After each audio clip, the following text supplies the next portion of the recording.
Avez-vous déjà remarqué que le Soleil et la Lune semblent exactement de la même taille dans le ciel? Réfléchissez-y. On dit que le Soleil est bien 400 fois plus grand que la Lune, mais aussi 400 fois plus éloigné, créant une illusion où leurs tailles paraissent identiques. Quelles sont les chances que cela soit possible? Est-ce une pure coïncidence cosmique, ou bien cela remet-il en question ce qu'on nous enseigne sur notre univers?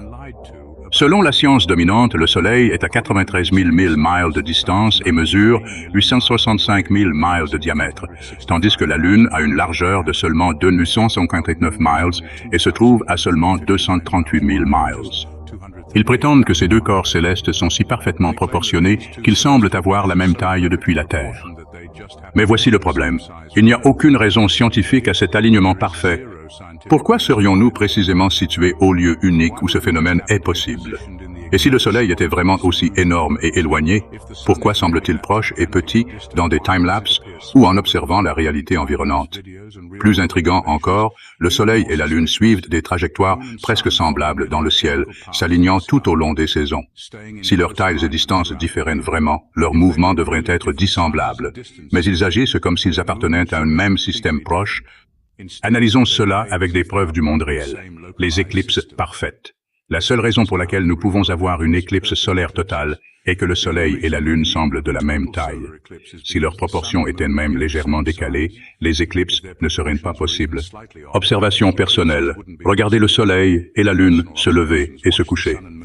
Ils traversent le ciel à des vitesses similaires et conservent la même taille apparente toute la journée. Cela ne se produirait pas si l'un était 400 fois plus grand et plus éloigné que l'autre.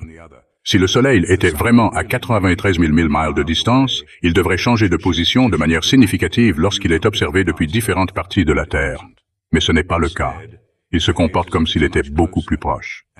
Et voici quelque chose d'étrange. Pourquoi ne voyons-nous jamais la face cachée de la Lune? Elle est censée tourner, et pourtant nous voyons toujours la même face. La Lune serait-elle en réalité quelque chose d'entièrement différent de ce qu'on nous a dit? Faites cette expérience vous-même. Couvrez une lumière de rue avec votre pouce, puis éloignez-vous. À mesure que vous reculez, votre pouce ne couvre plus la lumière. C'est une question de perspective. Maintenant, demandez-vous, si le Soleil est 400 fois plus grand que la Lune, comment la Lune peut-elle le couvrir parfaitement pendant une éclipse? Les calculs ne tiennent pas. La seule explication logique est que le Soleil et la Lune sont beaucoup plus proches et plus petits que ce qu'on nous raconte.